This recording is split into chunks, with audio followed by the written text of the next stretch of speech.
बिस्मिल्लाहिर्रहमानिर्रहीम। मेरा नाम मोहम्मद जमील है और मेरी उम्र 35 साल है। मैं बिहाड़ी का रहने वाला हूँ।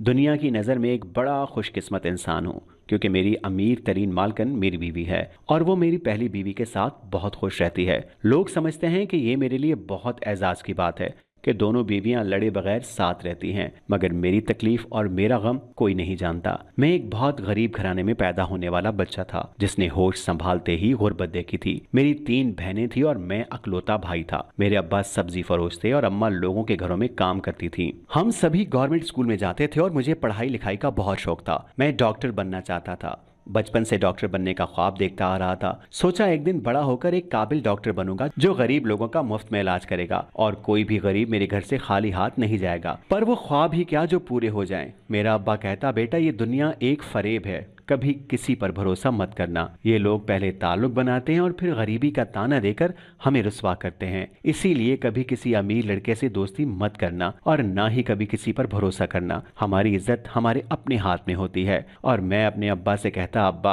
आप देखना एक दिन मैं बहुत बड़ा आदमी बनूंगा। जिंदगी की हर आसाइश आप लोगों के कदमों में रख दूंगा। बस मुझे जिंदगी में एक मौका चाहिए और उस वक्त हर कोई मुझे सलाम ठोकेगा। और अब्बा मेरी बातें सुनकर मुस्कुरा देता। मेरी छोटी बहन कहती, तुम फिल्में देखना छोड़ दो तो अच्छा है, बिल्कुल किसी हीरो के जैसी फिल्मी बातें करते हो। ये हमारी असल जिंदगी है और इसको कभी भी हम अपनी मर्जी से नहीं बदल सकते। जो जैसे चल रहा है हमें वैसे ही जीना है। गरीब आदमी ख्वाब तो देख सकता है पर कभी उनकी ताबीर हासिल नहीं कर सकता। अगर जिंदगी में कुछ करना है मेरे भाई तो बस अच्छा इंसान बनना, क्योंकि आज के जमाने में बस अच्छे इंसानों की जरूरत है। मुझे घर में सबसे ज्यादा अब्बा प्यार करता था। जो शफकत और प्यार मैं चाहता था वो बस अब्बा से मुझे मिलता था। वो मेरी बातों को बहुत अच्छे से समझते थे। हम गरीब जरूर थे लेकिन अब्बा का वो प्यार और मोहब्बत हमें कभी वो गुर्बत महसूस होने नहीं देता था।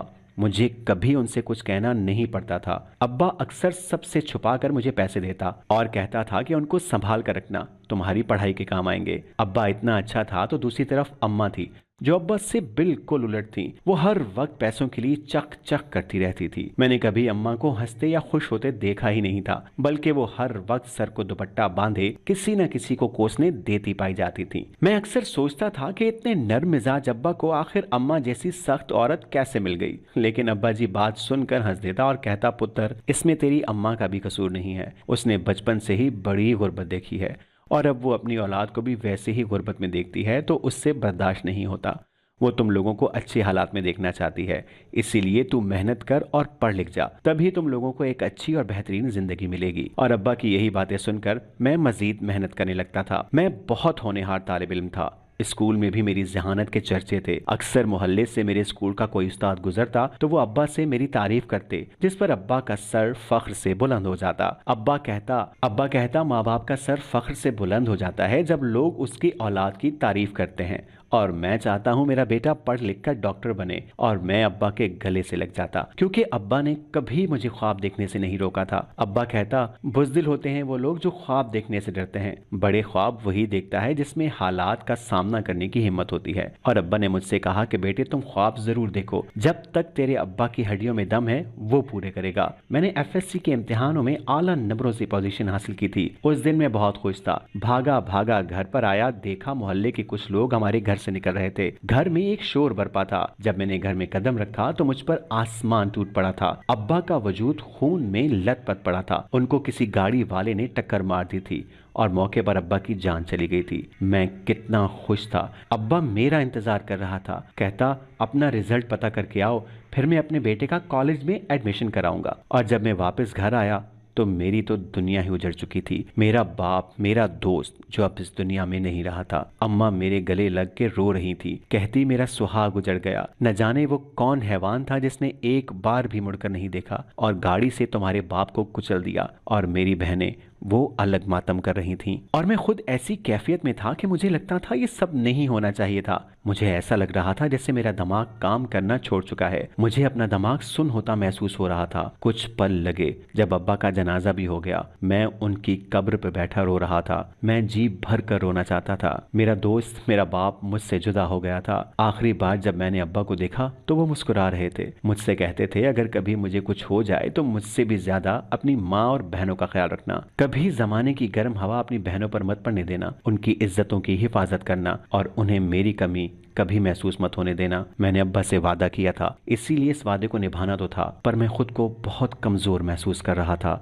मेरी खुशियां मेरे सामने टूट कर बिखर गई थीं और मैं खाली हाथ रह गया था। डॉक्टर बनने का ख्वाब अधूरा रह गया था। मैं सुबह को घर से निकलता था और मगरिब के बाद घर जाता था, पर घर जाने से पहले हर रोज अब्बा की कब्र पर जरूर जाता था और कभी कभी उनकी कब्र पर फूल भी डाला था। मुझे लगता नहीं था कि मेरा बाप मुझसे जुदा हो गया है। आज भी लगता है कि मैं किसी ख्वाब के किसी सहर के जेर असर हूँ। अभी अब्बा आवाज देंगे, मुझे पुकारेंगे और मैं भागता हुआ अब्बा के पास चला जाऊंगा। पर ऐसा कब होता है? ये दुनिया सच में एक फरेब है जो बहुत जल्द खत्म हो जाएगी। हमारे पास बस हमारे अमाल बाकी रह जाएंगे। मैं अब बच्चा नहीं रहा था, बड़ा हो गया था। बल्कि जब औलाद के सर से बाप का साया उठ जाए तो वो वक्त से पहले बड़े हो जाते हैं। मैं भी अपनी उम्र से ज्यादा बहुत समझदार और संजीदा हो गया था। मैं ऐसी जिंदगी जी रहा था जो मैं जीना नहीं चाहता था। मैं बहुत कोशिश करता था मैं हिम्मत न हारूं। जो मैं बनना चाहता हूं बनूं, पर मेरे पैरों में मजबूरी की जंजीर थी और मेरे कंधों पर जिम्मेदारियों का बोझ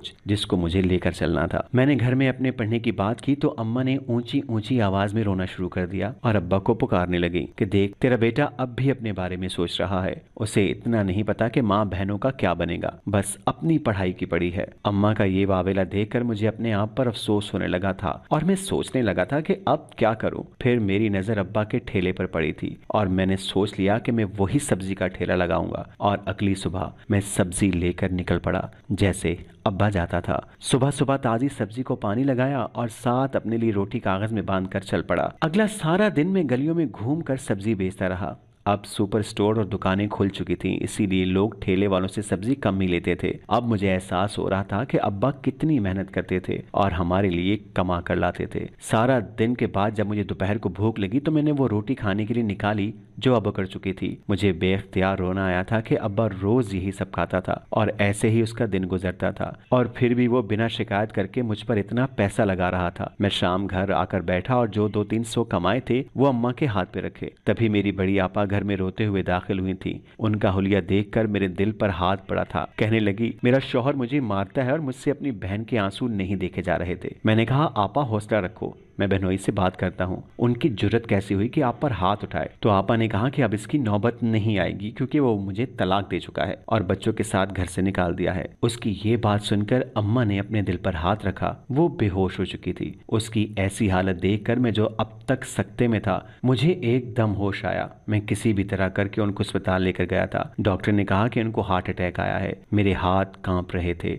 मुझे बहुत डर महसूस हो रहा था। ऐसा लगता था जैसे अम्मा भी मुझे छोड़कर चली जाएंगी। अम्मा हमेशा से बड़ी सख्त थी, लेकिन अब्बा के बाद मुझे रिश्ते खोने से डर लगने लगा था और मेरे पास अब वालदैन के नाम पर बस अम्मा ही थी। इसीलिए मैं इस वक्त शदीद खौफजदा था। और तभी एक बूढ़ी नर्स अम्मा को देखकर परेशान सी बाहर को भागी थी और मैं अंदर अपनी माँ की जानिब, पर वो बिल्कुल ठीक थी। डॉक्टर ने बताया था मेरी माँ अब खतरे से बाहर है।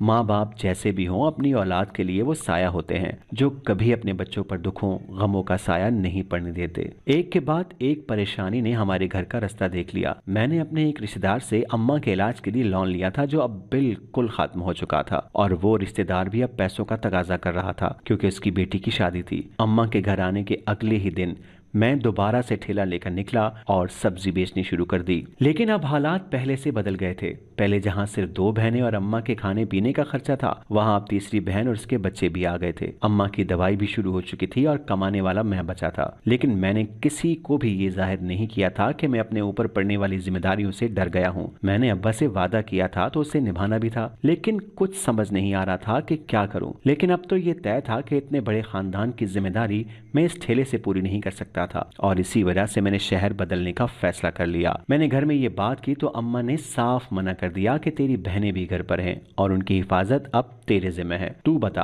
क्या तेरे शहर बदलने के बाद उनकी हिफाजत कौन करेगा? तेरे अलावा हमारे घर पे कोई मर्द नहीं है। लेकिन मैंने अम्मा को समझाया और बताया कि देख अम्मा, अब आपा और इनके बच्चों की जिम्मेदारी भी मुझ पर है। आखिर कब तक मैं इस जिम्मेदारी से दूर भागता रहूंगा? रोज का 200-300 रुपए में तो हमारे घर का खाना भी नहीं होगा। बिल, राशन, कपड़े, ये सब कहाँ से आएगा? अब तो बच्चे भी हमारे पास हैं, उनके स्कूल ट्यूशन की फीस भी तो देनी होगी। ये सब मैं इस ठेले से पूरा नहीं कर सकता। अम्मा भी ये बात समझ गई थी और फिर उन्होंने मुझे इजाज़त दे दी और मैंने इस्लामाबाद जाने का फ़ैसला कर लिया। लेकिन अब वहाँ जाने और कुछ दिन रहने और खाने के खर्चे की बात आई तो मेरे पास उसके पैसे भी नहीं थे। तब अम्मा ने अपने कानों में पड़े झुमके भेज दिए ताकि मैं जा सकूं। मुझे बहुत रोना आया कि मेरी वजह से मेरी माँ, जो हर वक्त एक एक आने के लिए अब्बा से लड़ती थी, अब वो इस मोड़ तक आ गई है। अब मैंने खुद से वादा कर लिया था कि मुझे अब पीछे नहीं हटना और यही वादा करके मैं इस्लामाबाद चला गया। वहां जाकर मुझे एहसास हुआ कि नौकरी मिलना कतई आसान बात नहीं जितना हमें लगता है। यहाँ भी मुझे काफी तगदो करनी थी। मैंने एक छोटी सी दुकान किराए पे ले ली जहाँ मैं सिर्फ सोने के लिए आता था। कई दिन मुझे नौकरी की तलाश में मारे मारे फिरते फिरते हो गए, लेकिन अब तक कोई भी हल नहीं निकला था। बस मेरे पास मौजूद पैसे खत्म हो रहे थे और फिर मुझे एक बंगले पर नौकरी मिल गई। मैं बहुत खुश था क्योंकि तनख्वाह मेरी सोच से भी ज्यादा थी। मुझे चौकीदार की नौकरी मिली थी। खाना और रिहाइश भी इसी बंगले में थी। 3 वक्त बेहतरीन खाना और रात एनेक्सी में सोने की जगह मिल जाती थी। मैं बहुत खुश था। जब पहले महीने की तनख्वाह की बारी आई तो उस दिन मेरी नजर मालकन पे पड़ी। इससे पहले मैंने मालकन को गौर से नहीं देखा था क्योंकि वो घर से निकलती ही नहीं थी और तब मुझे अंदाजा हुआ कि मालकन तो बेहद हसीन थी। उसका हुस्न मुझे पहली नजर में ही घायल कर गया था। लेकिन क्या करता, वो मालकिन थी और मैं इसका मुलाजिम। आहिस्ता आहिस्ता मुझे पता चला कि मालकन तो बहुत नकचिड़ी थी, हर वक्त नखरे करती थी और किसी भी मुलाजिम को मुंह तक नहीं लगाती थी। मैंने सोचा कि अगर मैंने मालकिन के सामने मोहब्बत का इजहार कर दिया तो नौकरी से भी जाऊंगा और मोहब्बत से भी। इसीलिए खामोशी से काम करता रहा। लेकिन मालकिन को देखकर मैं हमेशा उदास हो जाता था। अब की दफा घर गया तो बहुत खुश था क्योंकि इस दफा मेरे पास पैसे थे। काम करते 3 माह हो चुके थे और मैंने अच्छे खासे पैसे बचाए थे। घर वालों के लिए तोहफे भी लेकर गया था ताकि सब खुश हो जाएं। मैं गया तो अम्मा ने कहा कि अब तो बरसरी रोजगार हो गया है तो तेरी शादी कर देनी चाहिए। पहले तो मैंने इनकार कर दिया क्योंकि मैं तो मालकिन से मोहब्बत करता था, लेकिन वो मेरी दस्तरस में नहीं थी। इसीलिए मैंने अम्मा को हाँ कर दी और अम्मा ने मेरी शादी अपनी बहन की बेटी से तय कर दी। खाले की बेटी मुकद्दस भी बहुत अच्छी थी। शादी के बाद जब मैं वापस शहर गया तो मालकिन ने मुझसे छुट्टियों की वजह पूछी तो मैंने इसे बता दिया कि मेरी शादी थी, इसी वजह से मैं नहीं आया। मेरी बात सुनकर मालकिन, जिसका नाम तानिया था, उसकी आंखों में आंसू आए थे। उसने मुझे कहा कि तुम शादी कैसे कर सकते हो। ये सुनकर मैं बहुत हैरान हुआ कि ये तानिया क्या कह रही है और तब तक उसने कहा, देखो मुझसे शादी कर लो, मैं तुम्हारी दूसरी बीवी बनकर भी रह लूंगी और तुम्हारी दूसरी बीवी को भी ऐशो इशरत दूंगी, बस मुझे इनकार मत करना। इसने तो मेरे दिल की बात कह दी और मैंने मालकिन से शादी कर दी और उसी के साथ रहने लगा और उसकी फैक्ट्री का काम संभालने लगा। फिर 2 माह बाद जब मैं घर गया तो अम्मा ने कहा कि मुकद्दस को भी साथ ले जाओ, ये अब तुम्हारी जिम्मेदारी है। मैंने बहुत मना किया लेकिन क्या कर सकता था, आखिर मुझे उसे भी साथ लाना पड़ा। बंगले में लाकर मैं उसे अंदर लाया तो वो हैरान थी क्योंकि सब मुझे बड़े साहब कहकर बुला रहे थे। उसने मुझसे सवाल किया, तो तुम तो यहाँ पे चौकीदार हो ना, तो फिर ये सब साहब क्यों कह रहे हैं। तब मैंने उसे तानिया के बारे में बताया। तानिया भी वहां आ गई। मुझे लगा कि अब मुकद्दस काफी शोर करेगी और मुझे बहुत कोसेगी, लेकिन ऐसा कुछ नहीं हुआ और उसने इस शादी को कबूल कर लिया और कहा, मुझे कोई दिक्कत नहीं है, मैं तुम्हें तानिया के साथ बांटने के लिए तैयार हूँ। मैं बड़ा हैरान हुआ लेकिन मैंने तह में जाना जरूरी न समझा और खुश हो गया कि दोनों बीवियों ने एक दूसरे को कबूल कर लिया था। मुझे लगा कि शायद वो दोनों एक दूसरे को कबूल कर लें लेकिन बात नहीं करेंगी, लेकिन मेरी ये सोच भी गलत साबित हुई। मैंने मुकद्दस को अनेक्सी में लेकर जा रहा था जब तानिया बोली कि ये अब आपकी बीवी है और हम दोनों के एक जैसे हकूक हैं, इसीलिए ये मुमकिन नहीं कि मैं तो इतने बड़े बंगले में रहूं जबकि ये इस एनेक्सी में, इसीलिए इसका कमरा भी मेरे कमरे के साथ होगा। मैं बहुत खुश हुआ और फिर वो दोनों आपस में सहेलियां बन गई। अब सारा दिन वो आपस में बातें करती जाती, कभी साथ बैठकर खाना बनाती तो कभी कुछ और देखती। मैं खुश था कि दोनों में इतना सलूक था और मेरी जिंदगी भी बड़ी पुरसुकून हो गई थी। लेकिन एक दिन जब मैं घर से निकला तो घर का चौकीदार बोला, तुमसे ज्यादा बेवकूफ मर्द कोई नहीं होता। मैं बहुत हैरान हुआ तो वो कहने लगा कि कभी अपने घर जाकर देखना तुम्हारी दोनों बीवियां सारा दिन क्या करती हैं और फिर मैं तुमसे पूछूंगा कि तुम्हारा सारा सुकून कहाँ गया। उस दिन मैं ऑफिस से जल्दी घर आ गया और जब घर के अंदर कदम रखा तो मेरी रूह फना हो गई क्योंकि घर में कई रोती बिलखती लड़कियां थीं जो सहन में बैठी थीं। उन्हें देखकर साफ नजर आ रहा था कि वो कौन है और किस मकसद के लिए उन्हें यहाँ लाया गया था। मेरी दोनों बीवियां वहां मौजूद थीं। मैं एकदम अंदर दाखिल हुआ। मुझे देखकर वो दोनों ठिठक गई और जब मैंने उन्हें तलाक की धमकी दी तो दोनों ने मुझे सच बताने का फैसला किया और तब तानिया ने शुरू किया। उसने बताया कि वो शुरू से ही लड़कियां बेचने और खरीदने का काम करती थी, इसीलिए वो सारा दिन घर के अंदर ही रहती थी। उसने वो फैक्ट्री इसलिए बनाई हुई थी कि कोई भी उस पर शक न करे, और उसने शादी का फैसला भी इसीलिए किया था ताकि सब समझें कि वो तो एक घरेलू औरत है और इसका एक खानदान है। और इस काम के लिए उसकी नजर मुझ पे पड़ी। मैं हसीन था और कुछ हद तक पढ़ा हुआ भी था और काफी गरीब भी, लेकिन जब मैंने शादी कर ली तो उससे इस बात का दुख हुआ, लेकिन मैं तो पहले ही से उससे मोहब्बत कर बैठा था, इसीलिए मान गया। मुकद्दस ने भी शुरू से ही गुर्बत देखी थी और जब वो यहाँ आई तो इतना शानदार माहौल देखकर खुश हो गई। लालची तो वो भी थी और पैसे उसे भी चाहिए थे, इसीलिए उसने तानिया को कबूल कर लिया। तानिया को और क्या चाहिए था, उसने सोचा कि ऐसे तो मजीद कोई भी इन पर शक नहीं करेगा क्योंकि वो दोनों तो सौतने थी, इसीलिए तानिया ने मुकद्दस को भी कारोबार में मिला लिया। फैक्ट्री का काम काफी ज्यादा था और मैं वहाँ मसरूफ रहता और वो दोनों ये काम करती थी। लड़कियों के साथ साथ वो दोनों ड्रग्स की सप्लाई का काम भी करती थी। उनकी ये हकीकत जानकर मुझ पर घड़ों पानी पड़ गया। मैं तो अब तक इसी भूल में रहा कि दोनों आपस में सारा दिन बातें करती हैं